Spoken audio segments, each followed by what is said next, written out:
मराठी माणसाची एकजूट मीरा रोडच्या मोर्चात पाहायला मिळाली आहे। मोर्चा होऊ नये यासाठी नेत्यांची धरपकड करण्यात आली, मात्र कार्यकर्त्यांना डांबण्यात आलं। पण मराठी माणसानं निश्चय केला की काय होतं हे मीरा रोडमध्ये आज पाहायला मिळालं। पोलिसांनी अडवूनही मराठी एकजुटीचा आग्या मोहोळ मीरा रोडच्या रस्त्यावर पाहायला मिळाला।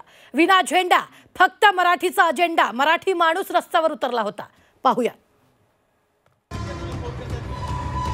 मराठी माणसाची ताकद काय आहे आणि मराठी माणसात गनिमी कावा कसा भिनलाय याचा उत्कृष्ट नमुना मीरा रोड मध्ये पाहायला मिळाला।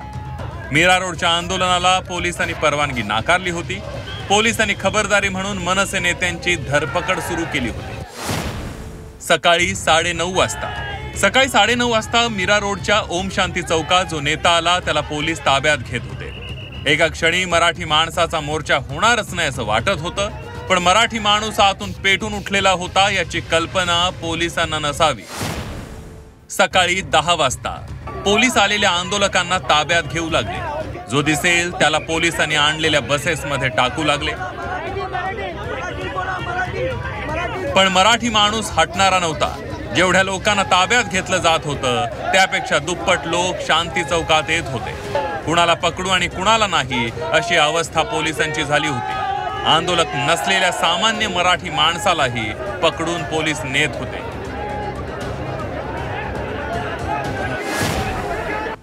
आंदोलकांची संख्या एवढी वाढली की पोलिसांना आंदोलकांना पकडणं अशक्य झालं।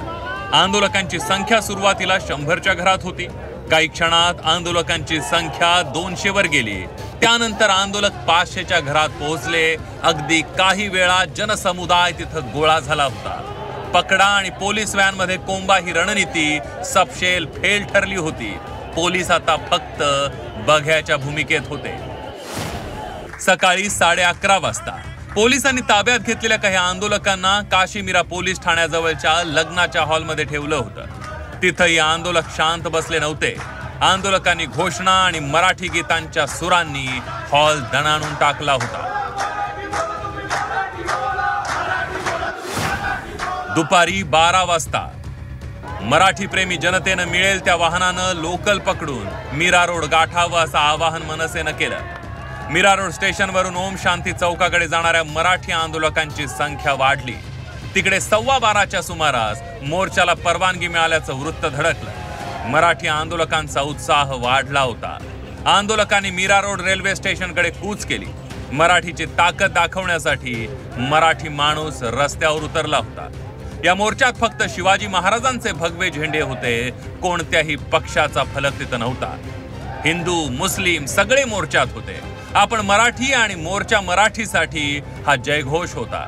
असा मोर्चा गेल्या 20 ते 30 वर्षात झाला नाही। मराठीची ताकद क्षीण झालेली वाटत असतानाच मराठी भाषिकांचा आवाज काय असतो याचा अंदाज परप्रांतीयांना आला आणि सत्ताधाऱ्यांनाही। मराठीची ही एकजूट अशीच कायम राहिल्यास मराठीची गलचेपी दूर। मराठी भाषिकांविरोधात ब्र शब्द ही उच्चारण्याची कुणाची हिम्मत होणार नाही। सीमा आढे, झी 24 तास, मीरा भाईंदर।